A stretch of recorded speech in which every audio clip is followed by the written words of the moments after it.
কিছুদিন পূর্বে এক ডাকসু নেতা দাবি করেছিলেন বাংলাদেশের কাছে যে ইউরেনিয়াম আছে তা দিয়ে ভারতকে ধ্বংস করা যাবে।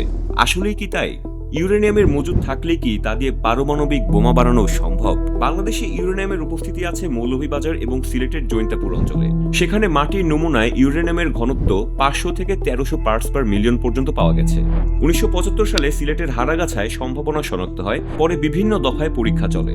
এরপর 1991 সালে উন্নত মানের ইউরেনিয়ামের উপস্থিতি নিশ্চিত হওয়া যায়, তবে তা হলো ন্যাচারাল ইউরেনিয়াম। ঠিক এখানেই আমাদের জানতে হবে ন্যাচারাল ইউরেনিয়াম এবং ওয়েপন গ্রেড ইউরেনিয়ামের পার্থক্য। ন্যাচারাল ইউরেনিয়ামে U-235 থাকে প্রায় 0.7%, কিন্তু পারমাণবিক অস্ত্রের জন্য দরকার প্রায় 90% বা তার চেয়েও বেশি U-235।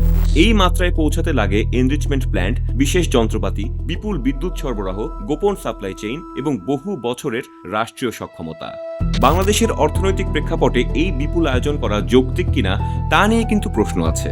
তাই ইউরেনিয়াম থাকা মানেই বোমা বানানোর ক্ষমতা নয়, আর এই মজুদ এখনও শিল্প বা শক্তি হিসেবে ব্যবহারযোগ্য পর্যায়ে নেই। বিশেষজ্ঞরা সতর্ক করেছেন, সঠিক প্রযুক্তি ছাড়া উত্তোলন করলে পরিবেশ ও জীববৈচিত্র্যের বড় ক্ষতি হতে পারে। আর বাংলাদেশে সেই উচ্চমানের উত্তোলন ও প্রক্রিয়াকরণ সক্ষমতা এখনও সীমিত। বাংলাদেশের আইনি ও কূটনৈতিক কাঠামো বিষয়টাকে আরও স্পষ্ট করে। বাংলাদেশ এনটিপির অধীনে IAEA সেফগার্ডস ও অতিরিক্ত প্রোটোকল মেনে চলে এবং পারমাণবিক অস্ত্র নিষিদ্ধকরণ চুক্তি বা TPNW অনুমোদন করেছে।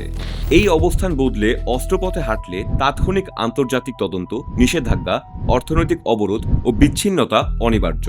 জিওপলিটিক্সও একই কথা বলে। বাংলাদেশ যদি সত্যিই কখনো অস্ত্রমুখী পথে হাঁটে, ভারত এটাকে সরাসরি নিরাপত্তা হুমকি হিসেবে দেখবে। দক্ষিণ এশিয়ায় উত্তেজনা, প্রতিরক্ষা প্রস্তুতি, কূটনৈতিক চাপ সবই বাড়বে।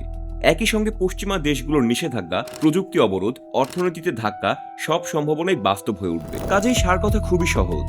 বাংলাদেশে ন্যাচারাল ইউরেনিয়াম আছে, কিন্তু সেটি ওয়েপন গ্রেড নয়, আর সেটি দিয়ে চাইলেই বোমা বানানো যাবে এমন দাবি বৈজ্ঞানিক ও রাজনৈতিকভাবে ভ্রান্ত। আসল প্রশ্ন তাই অন্য জায়গায়। এই খনিজ সম্ভাবনাকে কি আমরা দায়িত্বশীল গবেষণা, পরিবেশ নিরাপত্তা ও জাতীয় স্বার্থের পথে নেব, নাকি উত্তেজক স্লোগানে ফেলে দিয়ে অকারণে নতুন নিরাপত্তা ঝুঁকি ডেকে আনব?